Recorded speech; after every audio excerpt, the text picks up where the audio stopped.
How do I get this 401k? Because I heard I'm entitled to it and his tax money. Court will note that this matter is before the court on the plaintiff's motion for 401k and tax return. That's what you're asking for. Apparently, Ms. Daniel, what is the basis and your authority to get that? I don't understand. You're just telling me what you want. You haven't given me a basis as to why you should be able to receive that. I need to pay off my debt in order to get a house for me and my kids. And I need to get a car so that way I have transportation for me and my children. Okay. You still have to establish a basis for it. And you have in your pending case, you have a discovery that's still open and through May 1st of 2023. And the case will progress as the case normally progresses.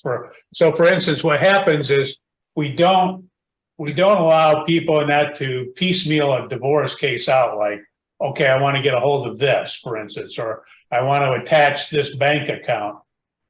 We basically wait until we have a resolution of the case, and then we divide up the particular assets. So not to say you can't on a temporary basis that you couldn't file for something, Yes.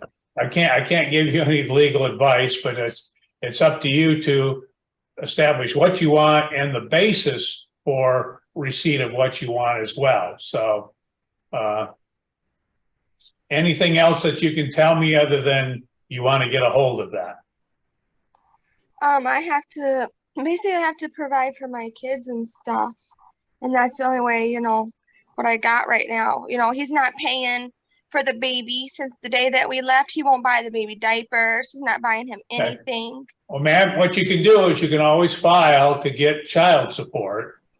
And that's what I want to do, sir. I want to get child support for all 4 of my kids. Okay, what you're going to have to do is you're going to have to file a motion seeking child support.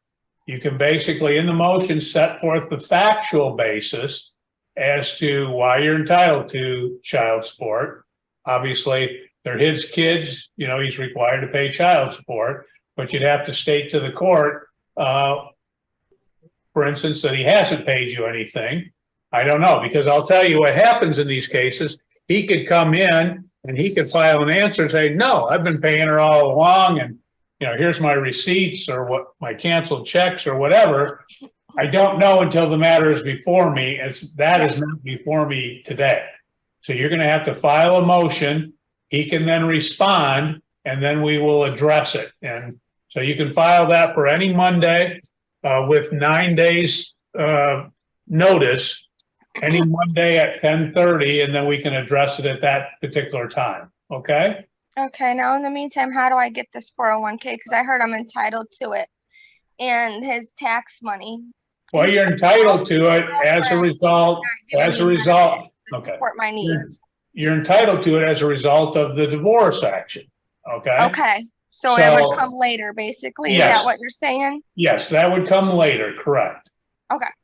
So at this point, you can file for support, however, and you can file that at any time. So you can file that, and you can have a hearing on that again upon 9 days notice. And notice. Okay, so it's like spousal support. Is that what you're talking about? That I could file for that? No, child support. If you want to file for spousal support, you have a right to file for that too, but you have to establish your factual and your legal basis for that. Okay. For sure. I'm going to go file for child support sometime next week. You do that and you provide that paperwork to the defendant, and then he has a right to respond, and then we'll consider that at the hearing. Okay. Okay. Thank you.